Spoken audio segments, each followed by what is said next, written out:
कहवा से आवो करवा तयावो करवा तरवा बड़ी सुंदर हो।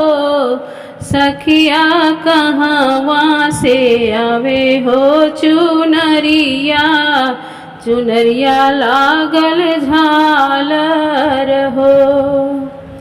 कहवा से आवे करवा तयावे करवा करवा बड़ी सुंदर हो। सखिया कहवा से आवे हो चुनरिया चुनरी लागल झालर हो।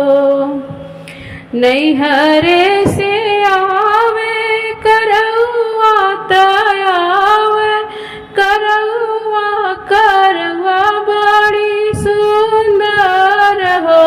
सखिया ससुरे से आवे हो चुनरिया चुनरी लागल झालर हो।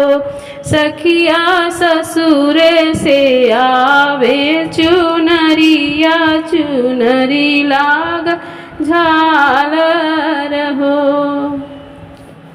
के कर होई आज पूजन मात के कर पूजन मात के कर पूजन मान हो। के कर होई आज पूजन मांगाई सब मांगन मान हो। सखिया के कर घरे बाजे हो मंगल भजनवा भवनवान हो।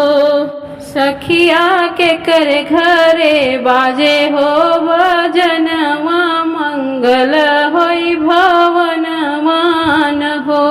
सखिया के कर घरे बाजे हो भजनवा त मंगल होई भवनवान हो।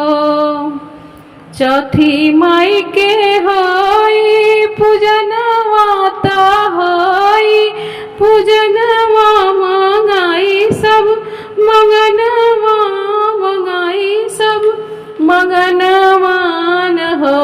सखिया रचना घरे बाजे हो भजनवा मंगल होई भवनवान हो। सखिया रचना घरे बाजे हो भजनवा मंगल होई भवनवान हो।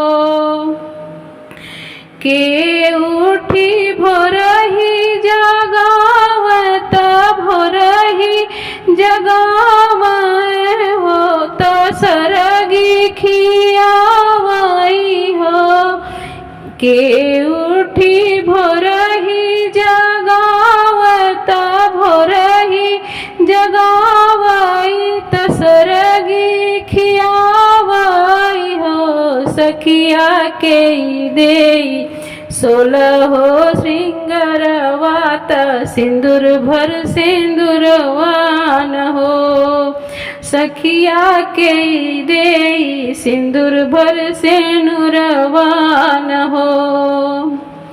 सासू मोरी भोरही जगावत भोरही जगावत सरगी खियावाई हो। सखिया पिया देई सोलह हो श्रृंगारत सिंदूर भर के सिनुरन हो।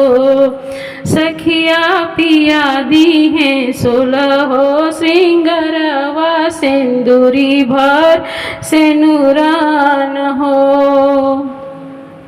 कवन दे कवन घरे होई पूजनवा त होई पूजनवा मंगाई सब मंगनवा मंगाई सब मंगनवान हो। सखिया कौने घरे बाजेला भजनवा मंगल होई भवनवान हो। रचना घरे बाजेला भजनवा त होखेला पूजनवा त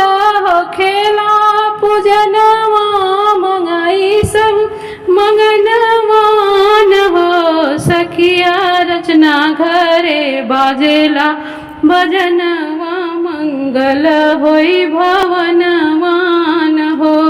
सखिया रचना घरे बाजेला भजन